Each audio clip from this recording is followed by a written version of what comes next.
Hi, welcome back. Happy first feature Friday of 2021. I finished a book. I'm really excited about it. A book that wasn't a reread.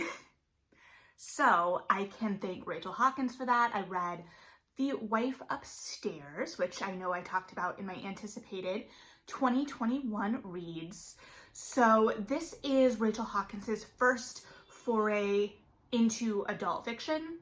She has previously written a lot of young adult, and she actually has 2 adult titles coming out this year. She has The Wife Upstairs, and she has a romance novel coming out this fall under a pseudonym that I don't remember. I'm going to try and do this as spoiler-free as possible, but I think because of the nature of the book, there are some things I'm going to talk about in terms of intertextuality that may be spoilers for some readers. And I think that how you approach this book as a reader, or your reaction to this book as a reader, will depend on your knowledge of thrillers, maybe like the current thriller market, which I'm not as versed in comparatively, and specifically Jane Eyre. A little bit of Rebecca as well, and I'll get into that. But this was sold, as a modern Gothic. And I can definitely see that, especially like the Southern Gothic. And I am admittedly not as versed, I don't think either, in Southern Gothic. I mean, obviously, we've always lived in the castle, things of that vein. I know and am familiar with. I love Shirley Jackson, but I don't know that I have as deep an understanding to know exactly where she's playing with Southern Gothic conventions specifically in this book. She clearly alludes to them, especially in some of the characters' backstories, but I was much more focused and honed in on specifically the Jane Eyre parallels. This was a more straightforward, like, let's take these conventions and this story that we know very, very well and flip it on its head a little bit. So what I mean by that is we start our novel with following Jane, who is a dog walker in this really fancy suburb called Thornfield Estates. So right off the bat, we're getting those allusions, those parallels. And she's walking a dog. We see her interacting with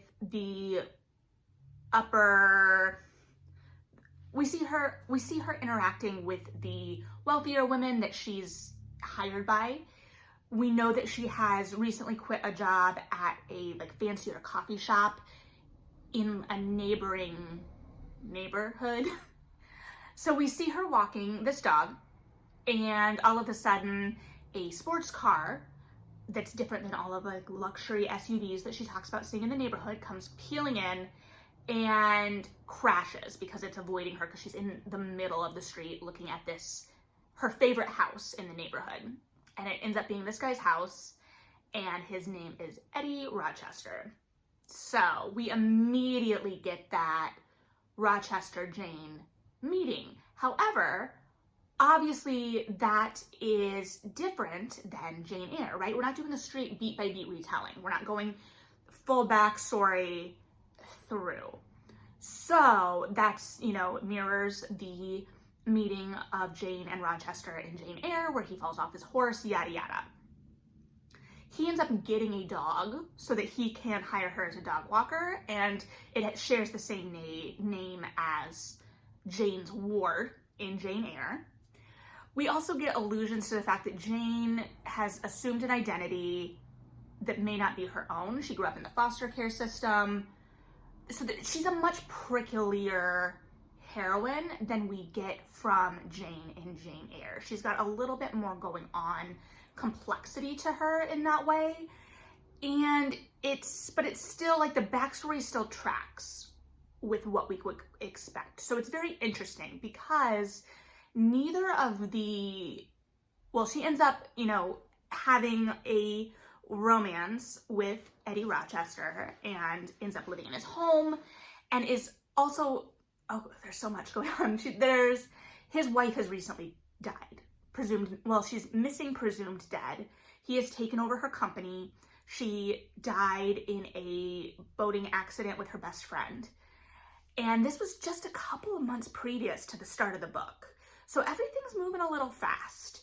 And that's kind of going on the side, but also like Jane is very interested in this guy and in this life and wants to be welcomed in this community and wants to become one of these women that she used to be employed by and forge friendships with them. But there's always a little bit more, she's a little bit more mercenary than we think of when we think of Jane Eyre, right? When we think, or at least when I think of Jane Eyre, we don't think of her as someone angling for marriage. She was never out to seduce Rochester, so to speak. And this Jane is more calculated. So none of these characters would I label, like anyone in this book, as necessarily likable, which was really interesting because I think to a certain extent, I read Jane Eyre, or first read Jane Eyre when I was young, like a teenager. So there was a certain level of self-insertion in Jane, I think, that happens as a reader, similar to, like, I know we make fun of Twilight a lot, but that Stephanie Meyer has talked about how that character specifically was modeled so that teen girls could see themselves in Bella.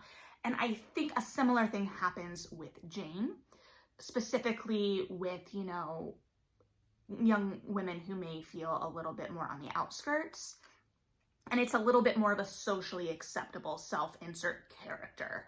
So I will admit that it was a little bit jarring to be like, oh, I don't like this woman. I didn't necessarily like Jane. And I wasn't supposed to. You're not supposed to like these characters. Rachel Hawkins has given us really complex, interesting people. And she's like, okay, there's something going on behind everything here. I know what it is. I'm gonna give you hints. We're gonna give you some textual, like you're gonna have textual background on these books, so you're gonna think you're gonna know what's going on, but you're not gonna like them. And that's interesting, particular, I think, too, for Rochester, because there's been a lot more discourse, obviously, recently, that, oh, he's not, like, that's not really romance. Is Jane Eyre a romance? Like, that's kind of gross. Like, he's got his wife locked in the attic. Like, what? So there's a lot of complexity there. And this book is like, okay, yeah, you're gonna always feel like he's kind of scummy. Especially, like, again, at the beginning of the book, his wife was missing, presumed dead. He'd had her legally declared dead and then took possession of her company, which kind of was like, okay. So as a reader, I never felt comfortable with him, and I wasn't supposed to. I was supposed to always kind of be on my guard. And so I was watching these two kind of awful people dancing around each other, carrying on this courtship, keeping secrets from each other, and not really knowing who was always telling the truth and who I should be rooting for, and if I should be rooting for anyone.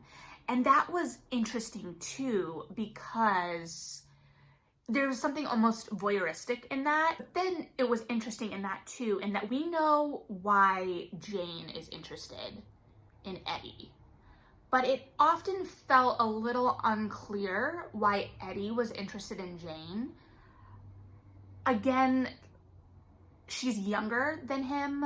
He's just mourning his wife. She doesn't have, in the same way of like Jane, like in Jane Eyre, she doesn't outwardly have a whole lot of personality at the start. Like, we get to see some of her inner machinations, but I don't think those are real outwardly. So part of it is like, what does she represent for him? And okay, so this is going to be a little bit of a spoiler, but also the book is called The Wife Upstairs, and it's based on Jane Eyre. So spoiler alert, Eddie's wife is not dead. She is locked in a panic room upstairs in their sprawling mansion that Jane has no clue is there. So we get to see them interact a bit, and I'll go into some of that too, but their relationship is much more passionate and charged. So even though we have a more complex, harder, sharper Jane in this retelling, her relationship with Eddie is still somewhat similar to the book Jane Eyre in that it's a little more sexless and doesn't feel as passion driven. In Jane Eyre, the book, it feels like there's a level of comfort and familiarity that Jane represents for Rochester. And here, I never really put my finger on exactly what she was for him. And there are ways, there was something there, but it because so many of these characters are keeping so many secrets, it can be a little difficult to kind of get to the root of that and feel like you know them.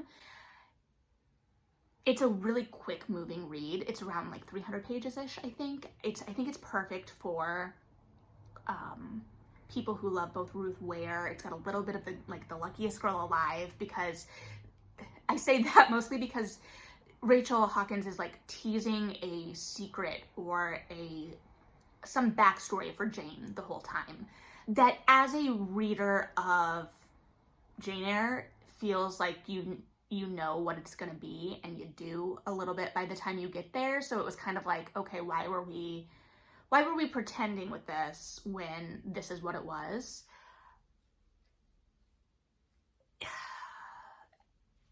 So everything is told in first person. We start with Jane's perspective. We get a little bit of Eddie's wife, Bea. I don't know anyone by that name in my personal life, I've realized, so I'm probably just gonna say Bea. I apologize if that's wrong. So we get things from her perspective. And then at the very end, we get a little bit from Eddie's perspective, which I honestly, the structure of this was interesting because like, I don't know how else you would do it, but I don't know, like having gone that long with just having the women's perspectives, to have Eddie's thrown in was a little weird. And I think we probably could have gotten the same information in a different way, watching Jane realize things or figure things out, because she's a smart cookie. Like she, has grown up protecting herself and having to take care of herself first and foremost. And that is really emphasized in the book.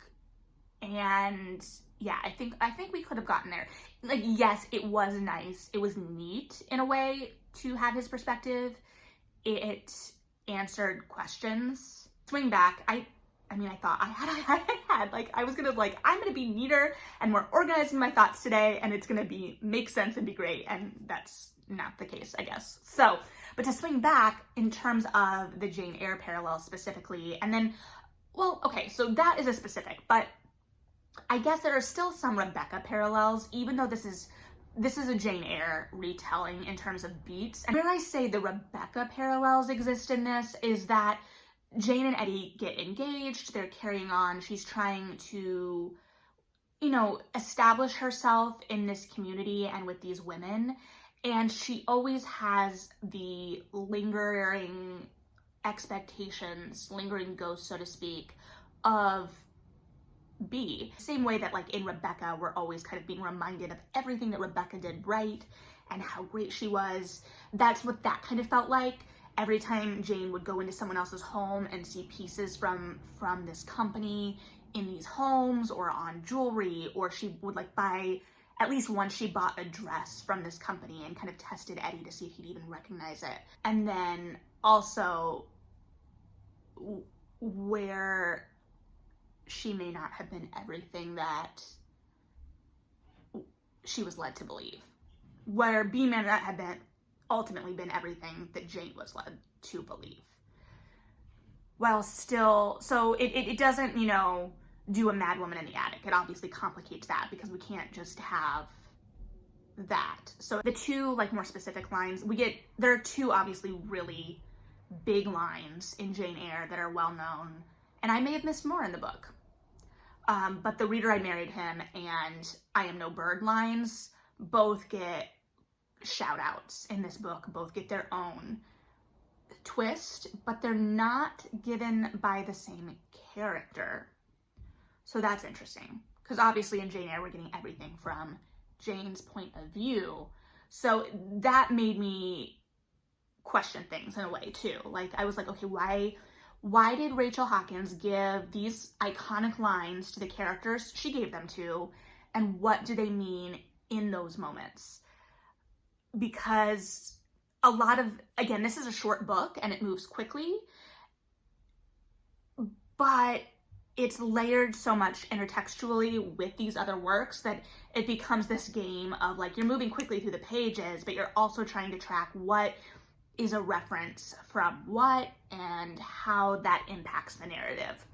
Which is why I say that I think it's a different reading experience if you've read Jane Eyre versus if you haven't. And I'm not saying it's a better reading experience necessarily, just that it's going to be much different. So if you need something that is both comforting a little bit in its structure and also puts a new spin on things while making you kind of question what you may know and complicates characters. Honestly, if you want to see like awful people running around in a compelling way, because this isn't like the Luckiest Girl Alive kind of awful people doing awful things where it felt like a slog at a certain point for me, to be completely honest. Rachel Hawkins moves quickly. Like this isn't a long book. She comes from a young adult background, so things move and have a pace to them. And that's where I think that specifically talking about this as genre fiction, it works, and she knows what she's doing because she knows how to tell these stories and keep them moving, keep the reader engaged. None of that is a judgment on anything. Like I think that that's a major strength. Where it fails the novel a little bit, and I think part of it is also just what she has to accomplish narratively in the story she's trying to tell, is those connections between characters and why they exist. Like, what was the draw between Jane and Rochester or Eddie? What was the draw between Bea and Eddie? But it also explores the idea of reinvention for all of its characters and what it means to be I guess a success, but also where that success comes from, and how everyone is always pretending at least a little bit in this neighborhood. Even like the widower of Bee's best friend, his name's Trip, and he's kind of awful and is like a drunk and whatnot, but he is like the most quintessential, I guess you would think of as like someone who you would expect to run into a neighborhood like that. And he even like talks about how they're still paying off credit cards from their honeymoon at one point, or they didn't have money for this. So like there's always this level of, even in these people that seem more established and of the world, because Jane is trying to be of this world. She's not of this world. And Bea, we think, represents this world, but that even is complicated in the narrative.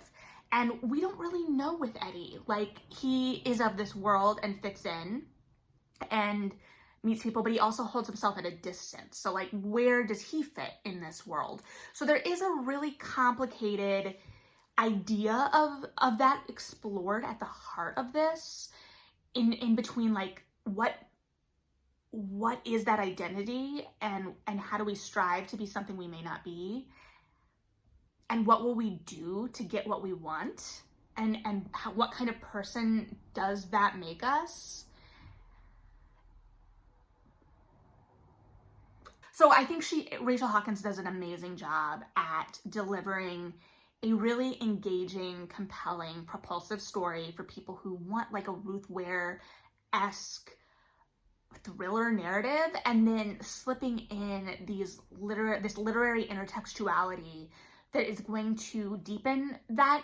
Not that, Ruth Ware needs to be deepened or anything. Like, there's no judgment on the thriller by itself, but that there's other things going on, and then that helps reinforce the ideas the book is trying to explore of class, power dynamics, what draws us to people, things like that. So if you've read this already, what did you think?